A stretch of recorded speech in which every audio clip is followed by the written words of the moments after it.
got into the building, that was when the second plane struck the World Trade Center. And the captain came over and said, okay, men, let's make our way up. Were the civilians streaming down the stairs telling you anything about what was going on up above? No. You didn't have any information? No. So as you guys went into that building that day, did it occur to you this building might come down? Yeah. Our job was to perform search and rescue and help people as best as we possibly could under those conditions.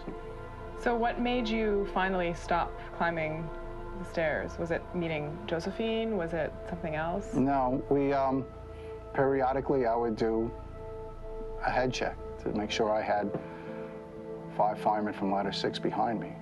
And it was at this point that the collapse of the South Tower happened.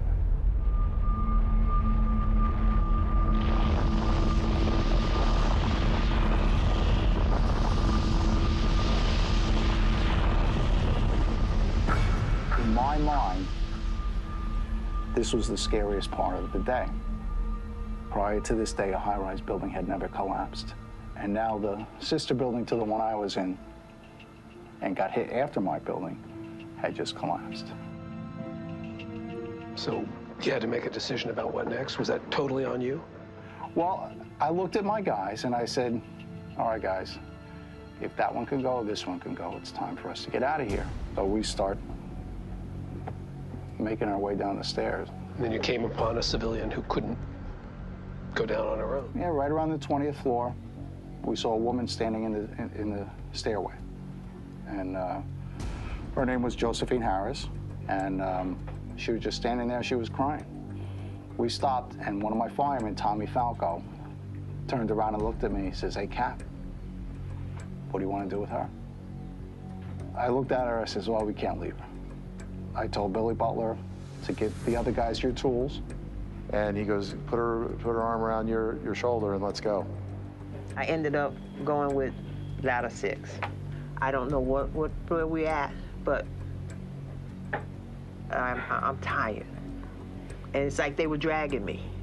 It's doing, because my legs weren't functioning. And I told them at one time, just leave me.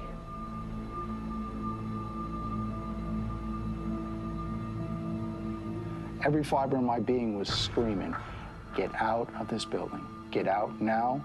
You know, if you're wasting 2 seconds, that's 2 seconds closer to you dying. We kind of stopped for a second. The captain said, you know, let's keep moving. At that time, that building began to go coming down.